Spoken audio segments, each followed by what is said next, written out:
Assalamualaikum warahmatullahi wabarakatuh.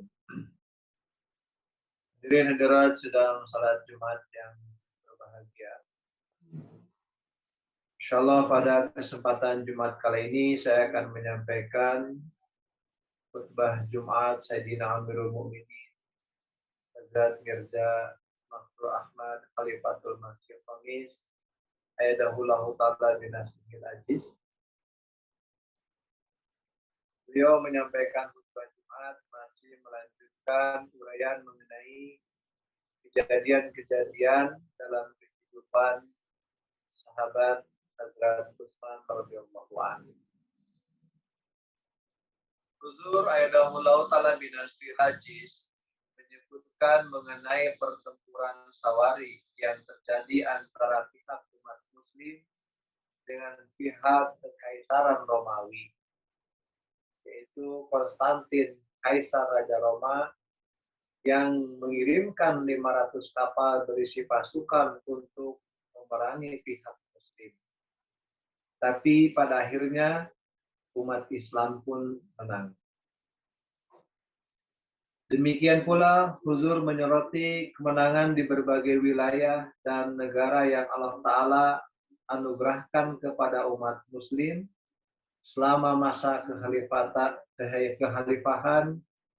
Hazrat Utsman radhiyallahu an, termasuk tempat-tempat seperti Roma, Armenia, dan Afghanistan. Huzur bersabda bahwa Islam juga mencapai sub-benua India selama masa Hazrat Utsman radhiyallahu an. Diriwayatkan bahwa Hazrat Utsman mengirimkan pasukan menuju Mokran dan Sind, di mana kaum muslimin dapat menyebarkan pesan Islam. Demikian pula seorang utusan dikirim ke tempat yang sekarang disebut dengan Balochistan di Pakistan, tempat penentang Islam di kemudian hari dikalahkan. Begitu pula dakwah Islam disebarkan ke Kabul, yang menurut para sejarawan juga merupakan bagian dari anak benua India pada saat itu. Selanjutnya, Huzur menyampaikan mengenai penentangan terhadap Hazrat Utsman yang telah dinubuatkan oleh Yang Mulia Nabi Sallallahu Alaihi Wasallam. Huzur bersabda bahwa Nabi Muhammad Sallallahu Alaihi Wasallam telah mengkabarkan fakta bahwa akan ada penentangan dan permusuhan terhadap Hazrat Utsman radhiyallahu anhu. Nabi Sallallahu Alaihi Wasallam bersabda kepada Hazrat Utsman radhiyallahu anhu, suatu hari Tuhan akan memberi Anda sebuah mantel atau jubah untuk dipakai, dan akan ada orang yang ingin agar Anda melepasnya. Namun, jika orang-orang munafik mencoba membuat Anda melepas jubah yang Tuhan berikan kepada Anda tidak boleh melepasnya. Dan ini adalah sabda daripada Rasulullah SAW. Menurut riwayat lain, Nabi SAW menyebutkan mengenai fitnah atau kerusuhan yang akan segera muncul.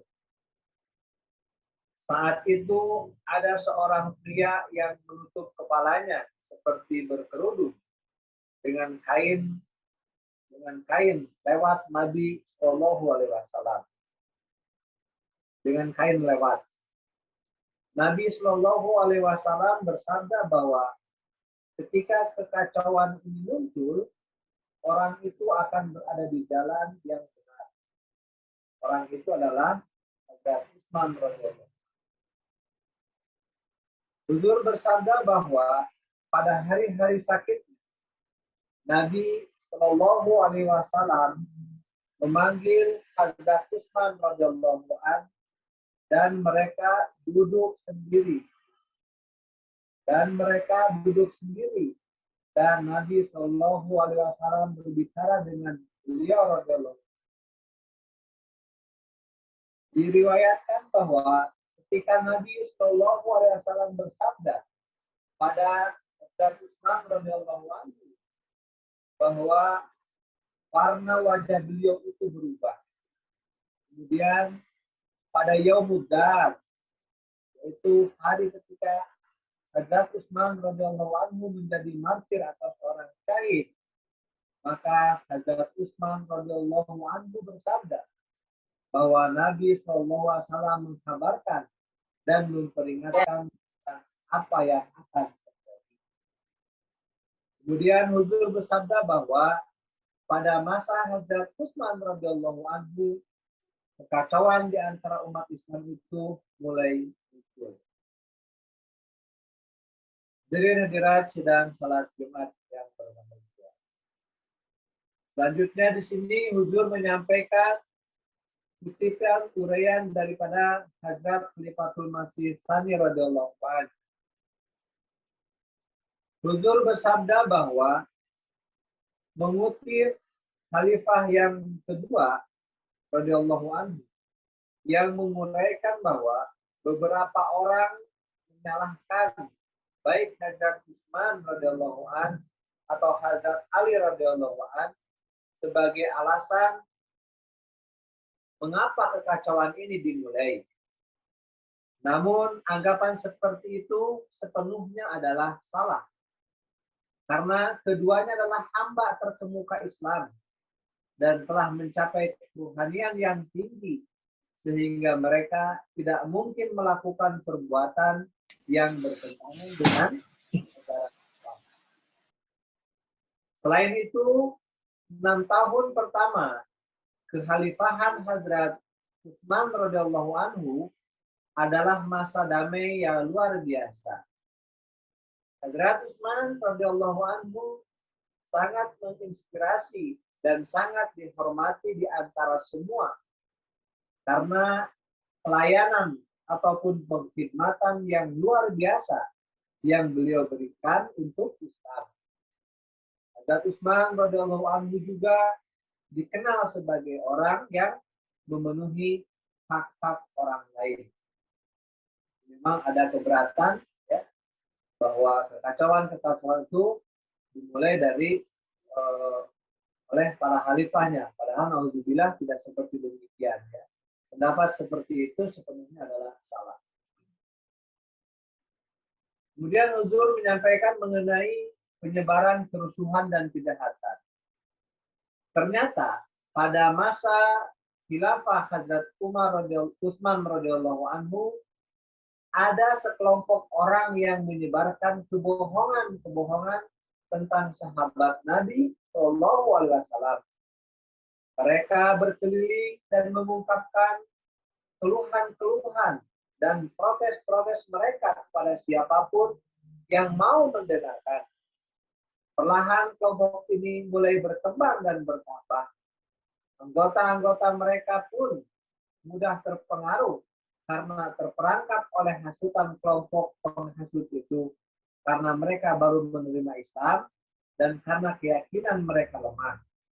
Jadi inilah yang menyebabkan kekacauan ataupun kerusuhan ya, yang ada di zaman Hadrat Khalifah Utsman.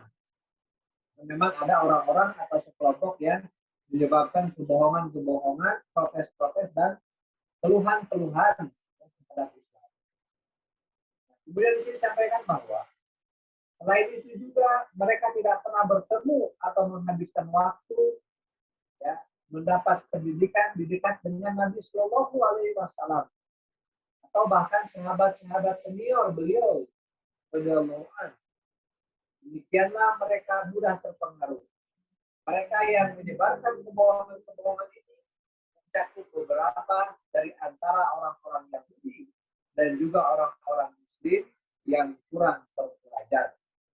Jadi, tadilah kelompok-kelompok tadi terus dia menyebarkan kebohongan, ya, menghasut ke sana kemari, mencari orang-orang yang baru masuk Islam, ya, yang memiliki keyakinan dan kepercayaan lemah. Maka timbullah goyang sehingga mereka itu mulai terpengaruh dan membuat satu fitnah ataupun kebohongan di zaman Hadrat tidak ada Khalifah Utsman.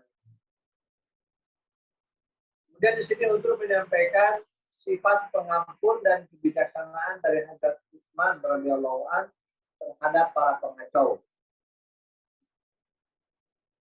Selama masa Hazrat Utsman radhiyallahu anhu, gangguan ini sedang berkembang. Namun bahkan para pelaku pemberontakan ini menyadari kenyataan bahwa mereka tidak akan dapat menyebarkan kekacauan ini secara terbuka selama Hazrat Utsman radhiyallahu an berkuasa. Faktanya, Hazrat Utsman mengumpulkan orang-orang yang mengacaukan ini serta para sahabat. Pada saat itu, mereka yang memunculkan kekacauan-kekacauan ini mulai mencari pengampunan ataupun meminta maaf kepada Hazrat Utsman radhiyallahu anhu. Para sahabat radhiyallahu anhu mengatakan bahwa dibolehkan untuk membunuh ataupun menghukum mati mereka yang telah meningkatkan kekacauan-kekacauan ini. Namun, Hazrat Utsman radhiyallahu anhu bersabda bahwa beliau menerima permintaan maaf ataupun pengampunan orang-orang ini atau mereka dan tidak ada alasan untuk mengambil tindakan tersebut. Jadi inilah keluhuran ataupun suri teladan yang bisa kita ambil dari contoh Hazrat Utsman radhiyallahu anhu. Beliau memberikan maaf, beliau memberikan pengampunan ya, kepada orang-orang yang telah membuat kekacauan di masa khalifahan beliau. Kemudian Huzur bersabda bahwa Hazrat Utsman menjelaskan kesalahan dan meluruskan berbagai macam tuduhan yang dilontarkan terhadap beliau oleh orang-orang yang munafik. Misalnya ada dugaan bahwa Hazrat Utsman saat bepergian tidak mengqashar ataupun mempersingkat sholatnya, seperti yang diinstruksikan oleh Nabi Sallallahu Alaihi Wasallam. Maka Hazrat Utsman mengklarifikasi bahwa ini hanya terjadi satu kali ketika beliau bepergian ke Mina. Dan beliau tidak perlu mempersingkat salatnya di sana karena beliau memiliki harta benda di sana. Dan mertua beliau juga tinggal di Mina. Selain itu juga, tuduhan lain adalah bahwa beliau akan mengangkat orang-orang berusia muda ke jabatan tinggi. Namun beliau menjelaskan bahwa beliau hanya menunjuk mereka yang memiliki tingkat kesalehan tinggi dan memiliki kemampuan untuk menjalankan tugas jabatan yang diberikan. Inilah tuduhan-tuduhan yang dilontarkan oleh pemberontak ataupun orang-orang yang tidak menyukai masa kekhalifahan beliau dan langsung diklarifikasi oleh Hazrat Utsman radhiyallahu anhu. Meskipun Hazrat Utsman radhiyallahu anhu sedemikian rupa dengan sabarnya melayani tuduhan-tuduhan para pemberontak itu dan menjelaskan hal yang sesungguhnya atau yang sebenarnya, para sahabat radhiyallahu anhum lainnya bersikeras bahwa para pemberontak itu harus dibunuh atau dihukum mati karena gangguan dan kerusuhan yang mereka telah buat. Akan tetapi Hazrat Utsman radhiyallahu anhu dengan tegas bersabda bahwa tindakan seperti itu tidak akan beliau ambil karena beliau mengharapkan perbaikan-perbaikan dari orang itu. Ini adalah tingkat luhur dari kemurahan, sifat pengasih dan pengampun yang ditunjukkan oleh Hazrat Utsman radhiyallahu anhu. Jadi bagaimana Hazrat Utsman memberikan pengampunan-pengampunan terhadap para pemberontak yang terus senantiasa dia menuduh, melontarkan caci maki dan juga fitnahan-fitnahan terhadap beliau. Selanjutnya, di sini terakhir Huzur menyampaikan bahwa kejahatan dan pengacau para pemberontak berlanjut meskipun berkali-kali dimaafkan.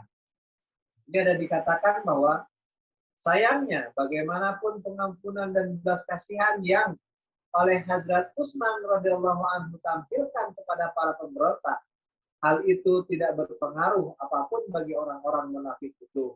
Dan sebaliknya, mereka terus menambah pertikaian dan pengacauan mereka.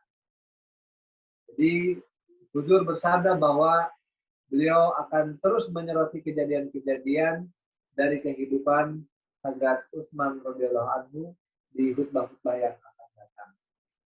Jadi hadirin hadirat sedang salat Jumat yang berbahagia, inilah beberapa poin penting yang disampaikan dalam khutbah Jumat Huzur. Ya. Selanjutnya Huzur di sini menyampaikan tentang zikir khair 4 almarhum dan pengumuman akan dilakukan sholat Jumat yang gaib setelah Jumatan. Yang pertama beliau menyampaikan tentang almarhum Abdul Qadir Sahib yang berasal dari Peshawar yang syahid pada tanggal 11 Februari. Ya. Beliau bekerja di puskesmas ya, saat bel dibunyikan oleh pasien dan saat Abdul Qadir Sahib pergi membuka pintu, ada seorang remaja laki-laki yang menyamar sebagai pasien dan remaja itu kemudian menembak dan membunuh Abdul Qadir Sahib. Ini yang pertama zikir khairnya. Kemudian yang kedua adalah Akbar Ali Sahib yang meninggal tanggal 16 Februari. Kemudian Khalid Mahmud Hasan Bati Sahib yang merupakan wakil Masalis atau yang ketiga di Rabuah. Dan yang ketiga adalah yang keempat adalah Mubarak Ahmad Tahir Sahib yang meninggal pada tanggal 17 Februari. Jadi Huzur menyampaikan beberapa orang para syuhada tersebut ya, dan kita juga harus ingat ya, kebaikan-kebaikannya sehingga kita bisa mencontoh dan juga bisa mendoakan. Demikianlah khutbah Jumat yang dapat saya sampaikan. Jadi mudah-mudahan kita bisa mengambil manfaat dan berkah yang sebesar-besarnya dari nasihat-nasihat yang Huzur sampaikan. Wa akhiru da'wana alhamdulillahirabbil alamin. Terakhir ya, sebelum khutbah Jumat kedua, kembali saya sampaikan ya, untuk berdoa khususnya untuk Bapak Amir Nasional yang sekarang masih sakit. Mudah-mudahan Allah Subhanahu wa taala memberikan kesehatan seperti sedia kala. Dan kita doakan juga untuk seluruh anggota jemaat baik yang ada di cabang ya, di wilayah di seluruh Indonesia dan seluruh dunia ya, bagi mereka yang sedang menghadapi cobaan ya, baik itu sakit baik secara jasmani ataupun rohani, mudah-mudahan Allah Subhanahu wa taala terus menerus ya, memberikan kesehatan kepada kita semuanya. Demikianlah wa akhiru da'wana alhamdulillahirabbil alamin. Assalamualaikum